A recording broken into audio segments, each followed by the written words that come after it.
Hey, it's Whitney from Butch Talk. Do you use labels? In some of my other videos, I've talked a little bit about being mislabeled, people putting me into categories that I don't really identify with or I don't appreciate or like. And it got me to thinking about all the different labels we have.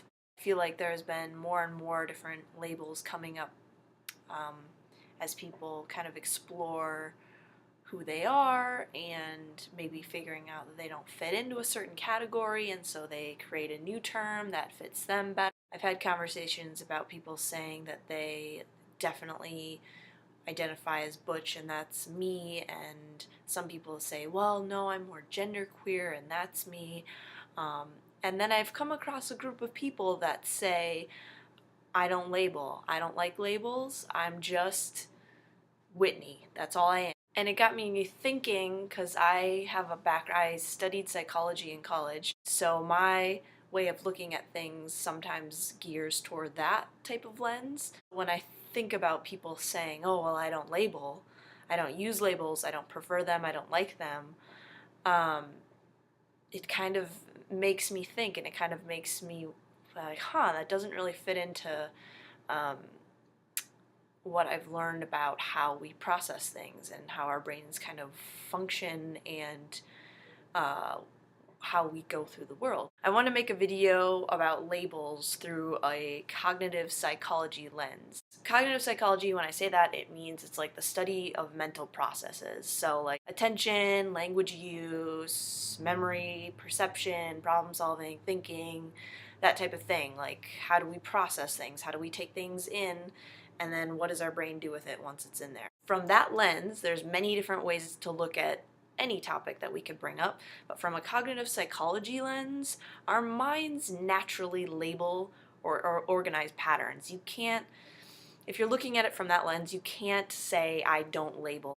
You do. Your brain does it for you. Whether you say it out loud is what makes all the difference. Our brains naturally label things. Our brains are naturally going to put things in categories.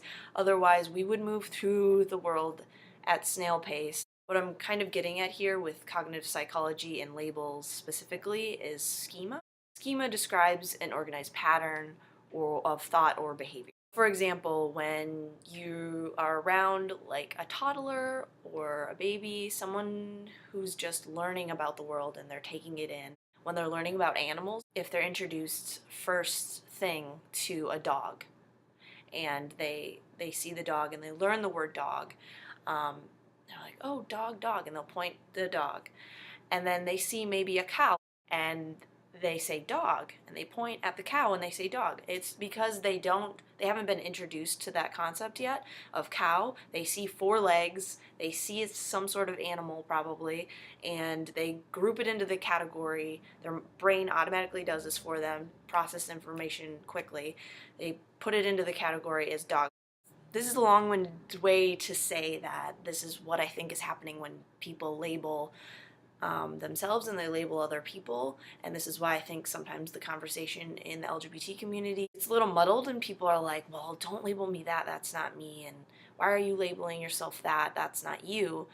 I think it comes down to kind of like what our schema is of that particular label or something. What I've come to feel like is the best way to approach labels, at least for me, and when I'm around other people, and I have to catch myself constantly not assuming things, but when my brain automatically labels someone, I put someone in a category, I try not to say it out loud. Instead of being like, oh, you're a masculine female, you're butch.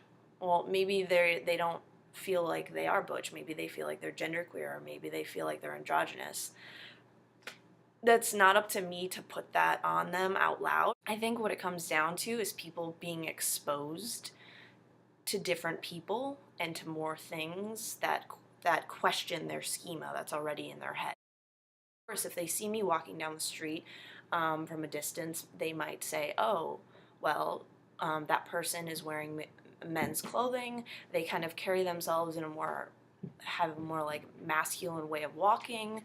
And before they get too close, they might say man, or they're a guy. That's just because maybe they haven't come across too many butch women in their lives. They don't really know that I should be put into a different category. This is why I'm very big on correcting people when they say sir. I'll say, actually, no, it's ma'am. Giving their brains more to kind of process and to take in. If I were to not correct them, they'd go on thinking that I'm a guy. And then in their minds, butch women, maybe they exist, but they don't feel like that they've seen very many. So yeah, I want to do a video on labels. Hopefully it came across clear.